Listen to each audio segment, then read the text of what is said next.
नमस्कार।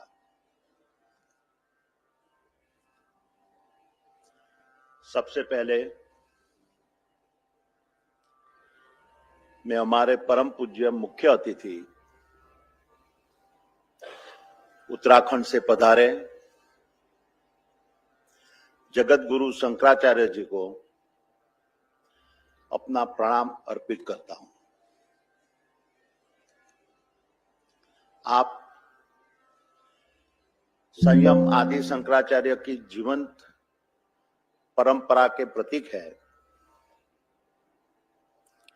आपकी उपस्थिति इस सभा को पवित्र करती है और हमारे इस विनम्र प्रयास को एक धर्म कार्य का स्वरूप देती है। Also, my greetings to every scholar, student, and seeker gathered here today.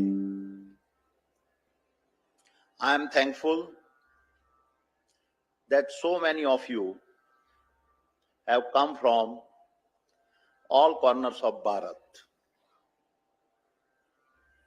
and many from lands that lie beyond.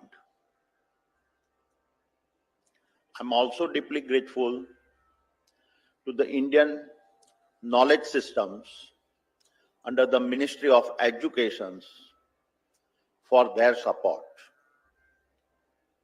Without their guidance, this Indology conference would not have been possible.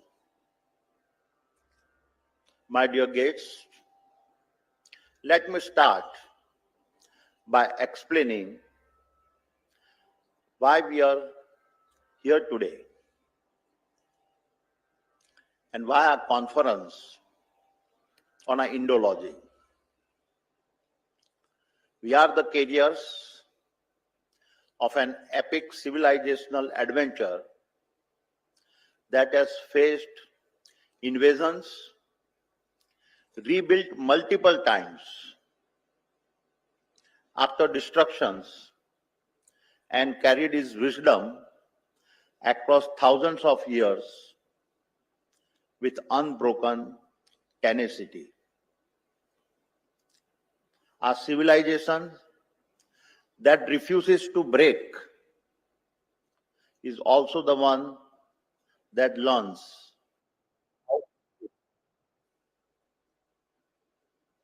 जो सभ्यता राख में भी अग्नि जगाती, वही हर युग में नई धरती बसाते।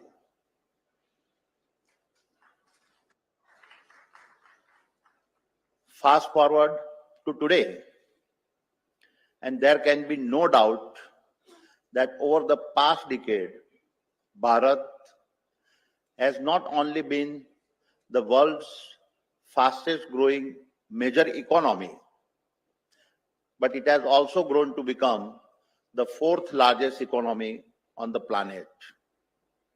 However, across history, no nation has sustained economic power without civilizational confidence. When a civilization knows who it is, its economy knows where it must go.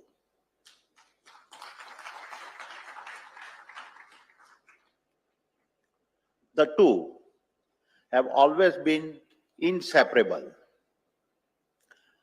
But as we gather here today, the nature of the global battleground is rapidly changing. The gatekeepers of tomorrow will not be kings or conquerors. They will be algorithms that are silent and unseen. And these digital empires will either become the custodians of our civilizational principles or rewrite them. This is why we meet to debate Indology and to ensure that our heritage is preserved in the world that lies ahead. हम यहाँ अंतः मिलते हैं ताकि ज्ञान के दीप जलाए तथा युग युगांतरों तक भारत धर्म की धारा फैलाए.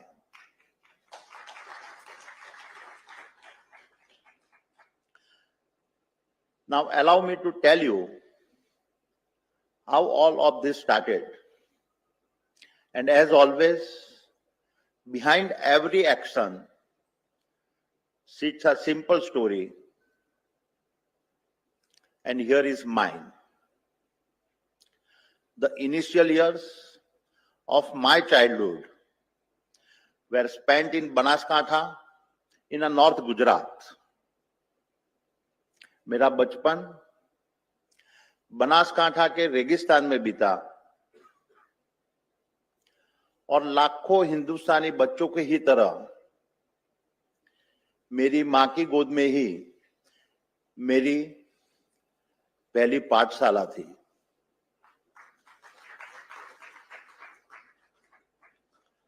Like millions of Indian children, my first classroom too was the lap of my mother.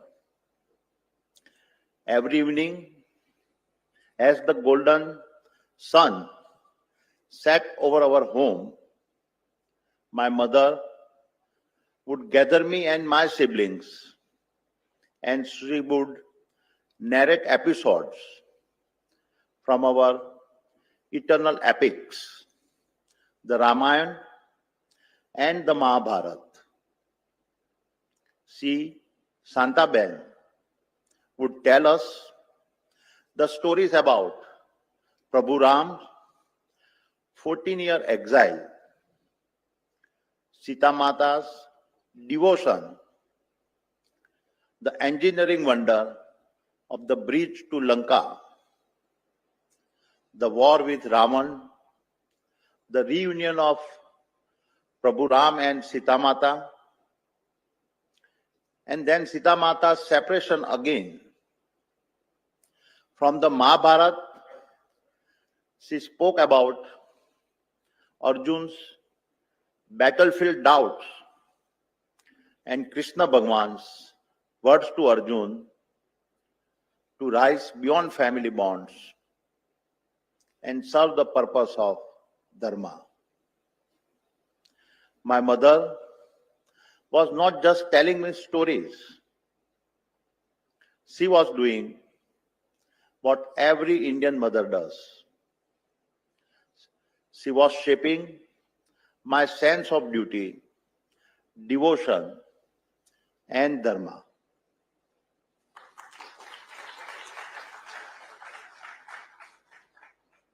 She would tell me, "Beta, રામની શક્તિ તેમના ધનુષમાં ન હતી, તેમના ધર્મમાં હતી. અને ધર્મની રક્ષા એ જ કરી શકે જે પોતાના સ્વાર્થને ભૂલીને પ્રજાના કલ્યાણ માટે પોતે દીપ બની જાય."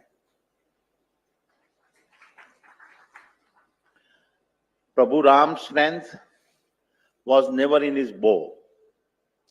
It was in his dharma. It is only the one who forgets his own ego that can become a lamp for the welfare of his people. Every virtue in my mother's story had a name and a face. A wife like Sita, who lit the flame through the exile's night, turning her sorrow to strength and darkness to light. Brothers like Bharat and Lakshman, loyal and true, tied by dharma in everything that they do. My mother was not just narrating the principles from our epics, she was teaching me how to live them. Mata, Prathama Guru, the mother is indeed the first teacher. And perhaps after all these years, it was her soft voice that resurfaced when the Ram temple was inaugurated in Ayodhya last year.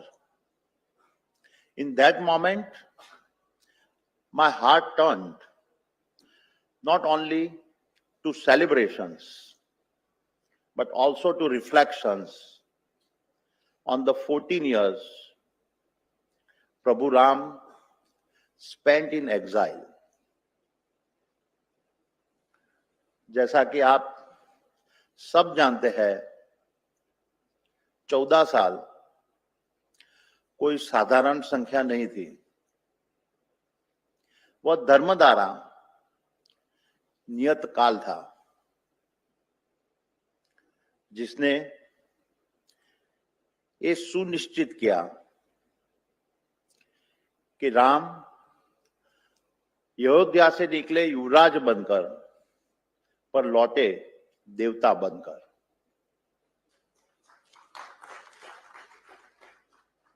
He left as the crown prince of a kingdom and returned not as a king he was expected to become, but as the god destiny had shaped him to be. And as Sudipta outlined, that is when the Indology idea took shape in my mind. My dear friends, as expected, since our announcement, I have often been asked, why does Indology matter? What is the objective of a 3-day global conference on Indology? Let me first address the questions. Why does Indology matter? And to do so, let me first define what Indology means to me. It is the disciplined study of our philosophies, art, medicine, mathematics, architectures, language, and governance.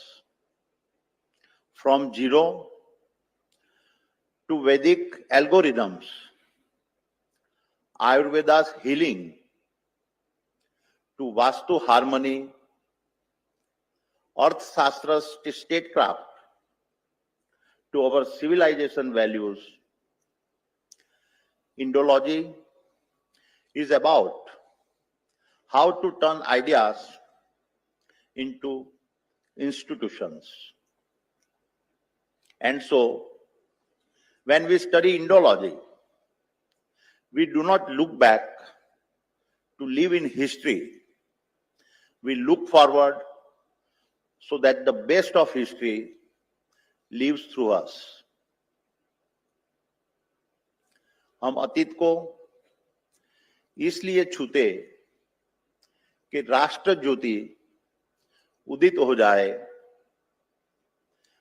यथा अनंत काल तक भारत धर्म की किरण जगत में फैलाए. That, my friends, is the answer to the first questions, why Indology matters. My dear friends, when the roots of culture fade, the land turns dry and bare. But as long as values shine, darkness can never dare. When we speak of a civilizational setback, we often remember Nalanda. But Nalanda was not an exception. It was a pattern. Bharat's greatest injuries came from the systematic destructions of our knowledge infrastructures. Let me explain. Bakhtiyar Khilji burned Nalanda, Vikramshila, and Udantapuri.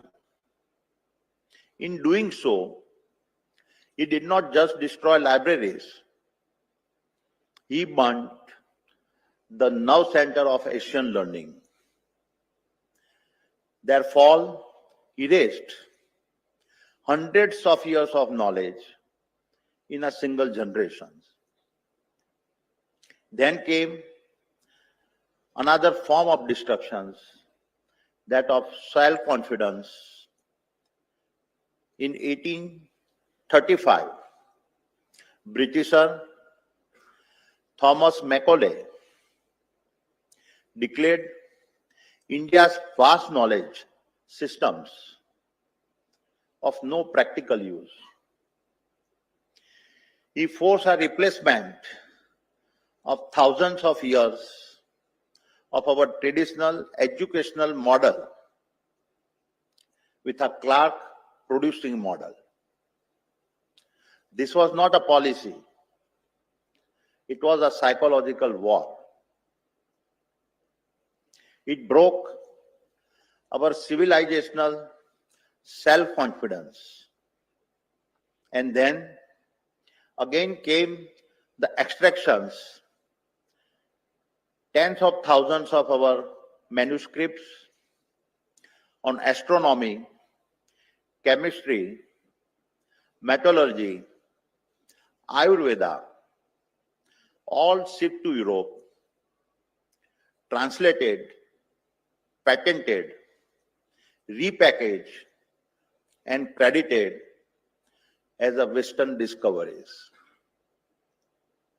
Our knowledge was shamelessly stolen and ruthlessly mined. Our attackers understood one thing with chilling precision, that civilizations do not fall by swords alone. They fall when their memory is left unguarded.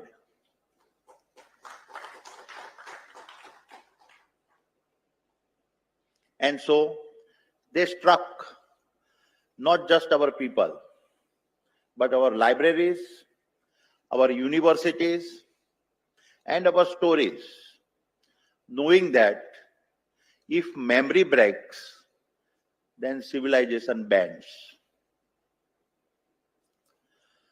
सभ्यताएं शस्त्रों से नहीं, शिथिल हुई स्मृतियों से ही टूटती है.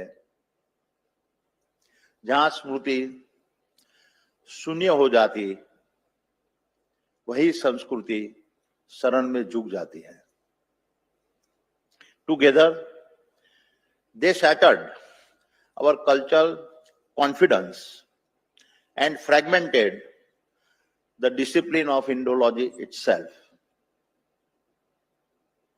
And so, this, my friends, is my answer to the second question, why we need a 3-day conclave on Indology. My dear friends, if those were the assaults of the past, today we face a challenge shaped differently, but just as dangerous. The new forms of invasions do not come with armies or flags. They do not even see themselves as invaders. They claim no territory, but they will seek something far more powerful our attentions, our habits, and our imaginations. They enter offering tools that feel convenient but slowly shape how an entire society reads, thinks, and remembers. This has been the new phase of a soft warfare, control over cultural memory, and a public thought. And today, this quite civilizational force has arrived in its most powerful form, artificial intelligence. The next frontier that will decide who leads and who follows. Therefore, with it comes the questions: are we ready for what comes next? My dear friends, let me begin by recognizing a simple truth. Progress cannot be paused. And in the case of AI, it has arrived like a tidal force, relentless, unbounded, and utterly transformative. Artificial intelligence is not just another step forward. It is the most powerful inventions humanity has ever unlocked. It is a force reshaping how we work, learn, govern, and even imagine. It will either be our greatest leverage or the quiet thief of our identity. And as history teaches us, every transformative breakthrough carries a dark shadow. हर बड़ा महान परिवर्तन अपनी छाया साथ लिए चलता है. जहां उजाला होता है वहीं अंधेरा भी पलता है.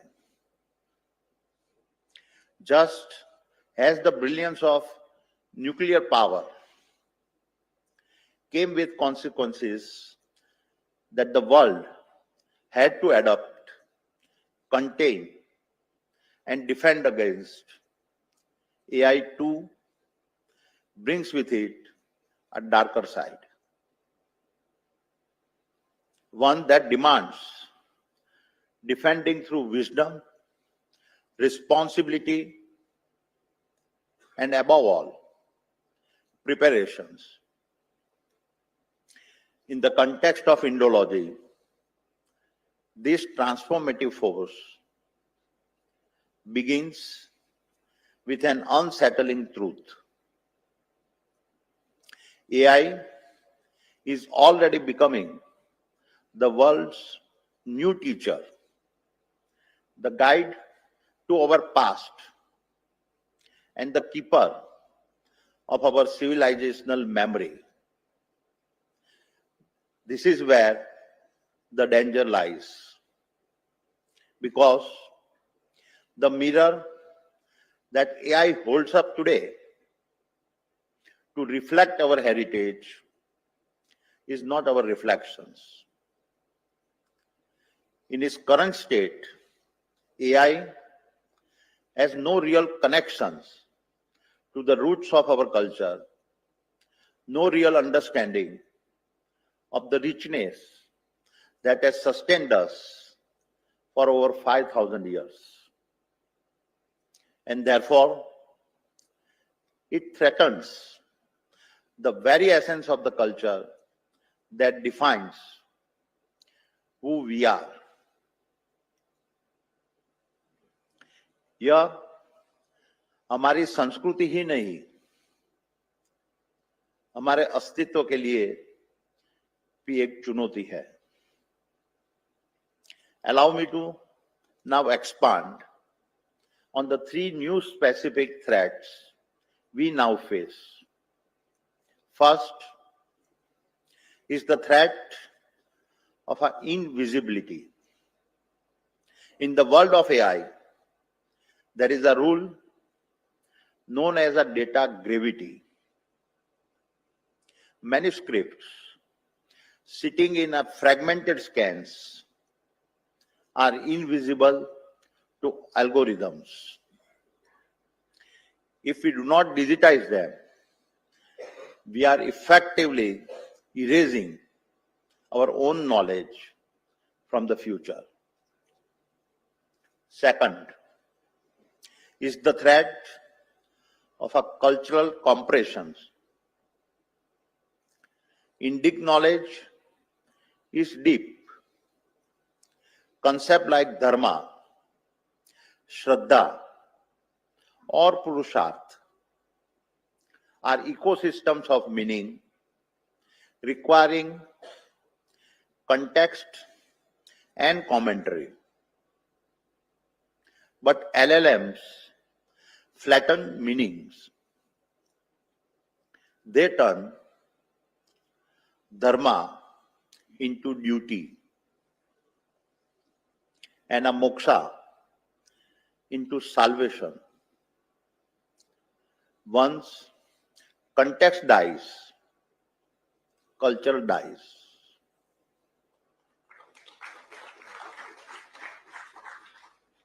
Third is the threat of an alien judgment.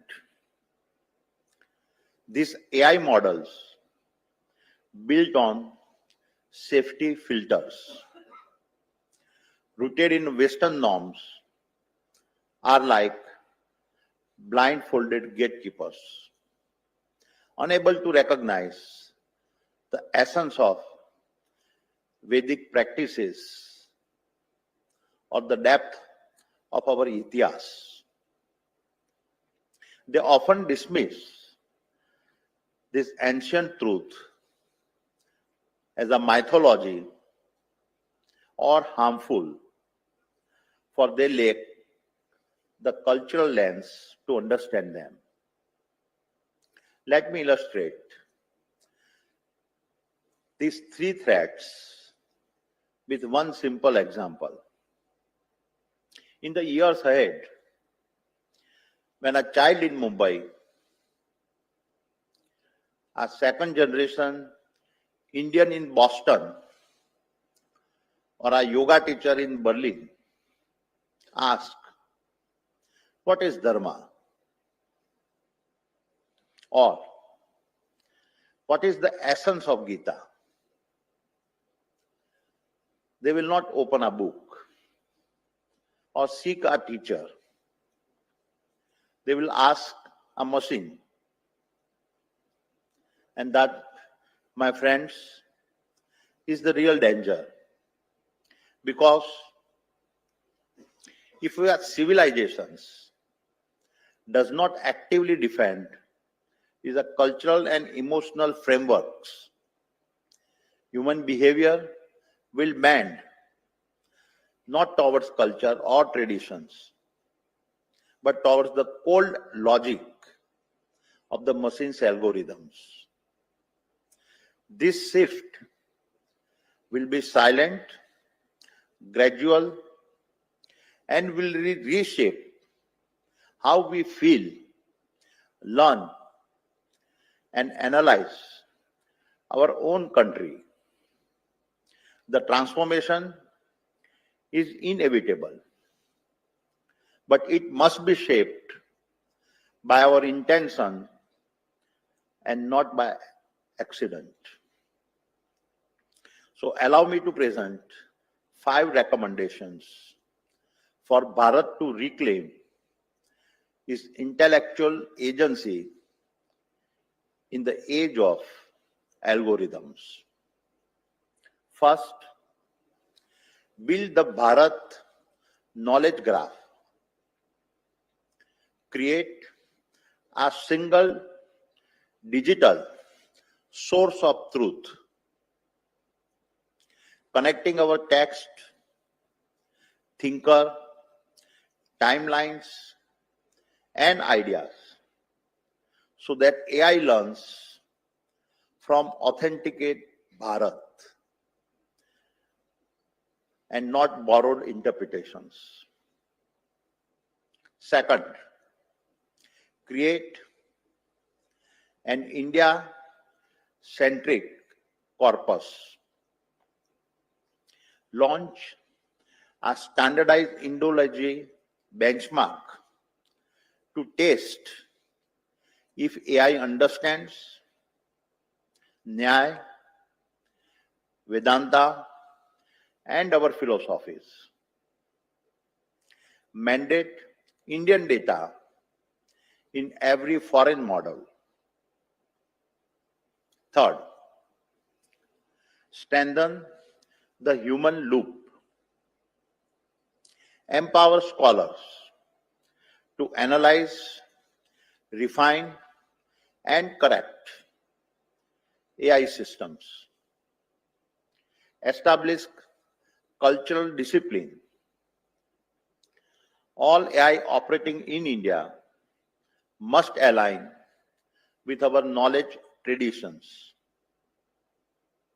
Fourth, invest in a human guardians.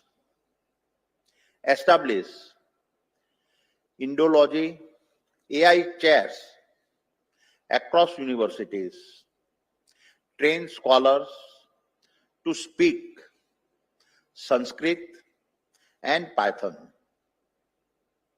Mobilize corporates to co-create next-gen cultural techno experts.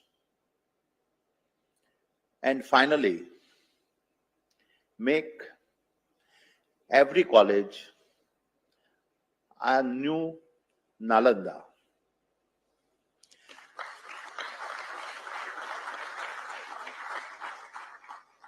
Build campuses where ancient wisdom meets modern innovations. Build centers for Bharat behavioral science, Bharat AI ethics, and Bharat data governance. So, my dear friends, as I begin to close, let me emphasize that we stand at a moment where two civilizations meet. The civilization we know as Bharat and the civilization we have come to know as AI. One is a thousands of years old, the other very new. One carries the wisdom of saints, the other the logic of algorithms. And what happens now in this decade will decide whether these two forces enrich each other or whether they confront each other. This is in our hands, and the responsibility of this scale cannot rest on the shoulders of scholars and institutions alone. Bharat's industry must also rise to its dharma and play its part. Our ancestors protected this knowledge through sacrifice, and today we must protect it through commitment. Therefore, as a beginning, I am humbled to announce a founding contributions of rupees 100 crores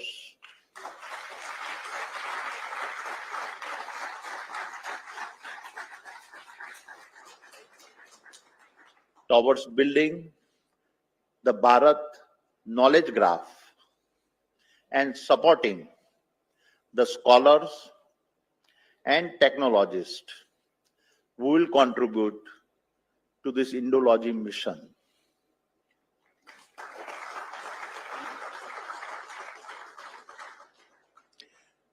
This is the repayment of our civilizational debt. हम वह दायित्व निभा रहे हैं जो समय ने हमें सौंपा है.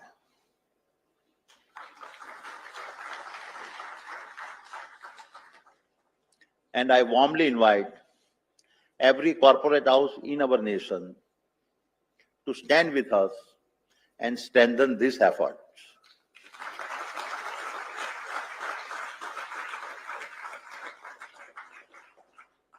And that is why this Indology gathering is not just a conference, it is a declarations. A declarations that Bharat will not allow her culture to be fractured, diluted, or divided ever again.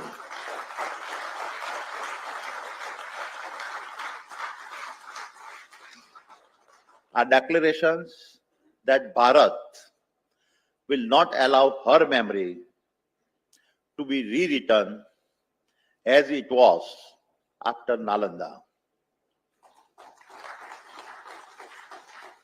Our declarations that Bharat will not allow her educations to be diluted as it was under the British chain. It is now upon us to build the data sets and algorithms that honor who we are, so that the stories our mothers told us of Prabhu Ram's sacrifices and Sita Ma's courage are never dismissed as a category called mythology.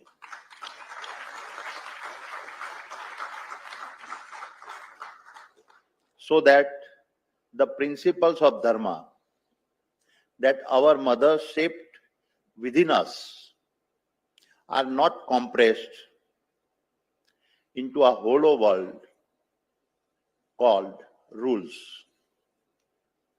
So that the mantras and bhajans that our mothers sang for us are never reduced to a cold tag called content.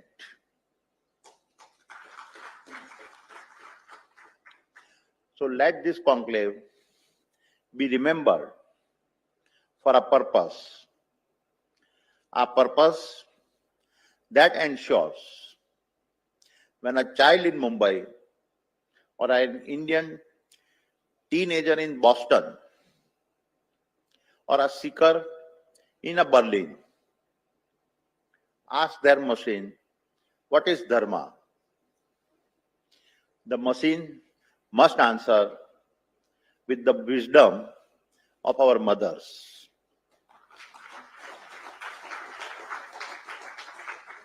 The machine must answer with the truth of our Shastras, and the machine must answer with the knowledge each of you safeguards. And that, my dear friends, in the holy presence of Jagat Guru Shankaracharya ji, is the true essence of this Indology Conclave.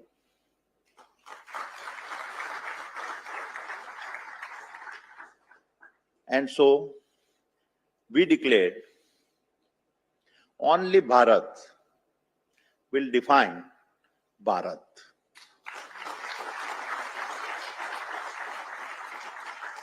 Bharat का इतिहास भारत खुद लिखेगा. Thank you. जय हिंद, जय Bharat.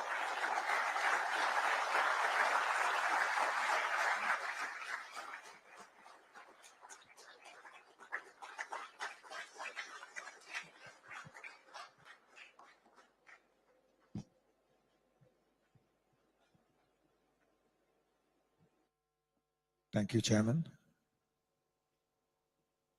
Ladies and gentlemen, in the long and often perilous sweep of India's civilizational journey, we have been fortunate that a few institutions have stood strong across the expanse of time as guardians of knowledge, clarity, and continuity.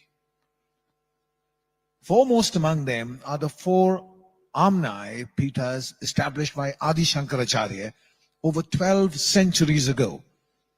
Jyotirmat in the north, Sharada Peeth in the west, Govardhan Peeth in the east, and Sringeri Peeth in the south. Each was created to uphold the timeless principles of Advaita Vedanta and to ensure that the Vedic tradition was preserved with purity, discipline, and philosophical rigor. Today, we are immensely honored to have with us the Jagat Guru Shankaracharya of Jyotirmat, His Holiness Swami Avimukteswaranand Saraswati Ji, the 46th in an unbroken lineage of revered acharyas who trace their spiritual authority to Adi Shankaracharya himself.